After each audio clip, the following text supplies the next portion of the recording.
Hello friends, welcome to my channel. Friends, अपने इस video को स्टार्ट करने से पहले मैं नए आने वाले यूज़र से रिक्वेस्ट करूंगी कि वो हमारे चैनल को सब्सक्राइब करके बेल आइकन के बटन को प्रेस कर दें।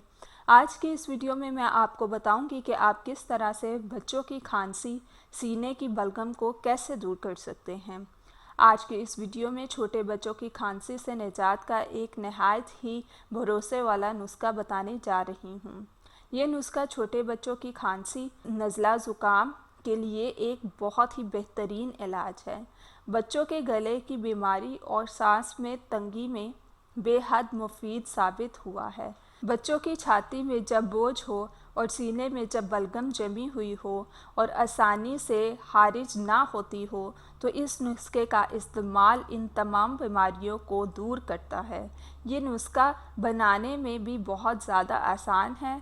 इसको बनाकर ज़रूर इससे फ़ायदा उठाएं।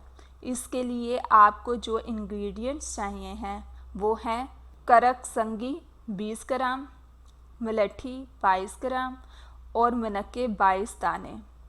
अब आपने करना क्या है, आपने इन सब चीज़ों को बारीक कर लेना है और सब चीज़ों को आपने हम वज़न लेना है और खालिस शहद में मिक्स कर लेना है। अब आपने बच्चों को 1 ग्राम चटाना है। अगर बच्चा दूध पीता हो, उसकी माँ को भी 5 ग्राम ये मिक्सचर चटा दें। आपने इसको दिन में 3 दफ़ा यूज़ करना है। सो दोस्तों, इससे आपको बहुत ज़्यादा फ़र्क पड़ेगा और आप ख़ुद भी हैरान रह जाएंगे। सो ये थी आज की हमारी टिप और रेमेडी। सो मज़ीद वीडियोज़ के लिए हमारे चैनल को सब्सक्राइब करके बेल आइकन के बटन को प्रेस करना ना भूलें।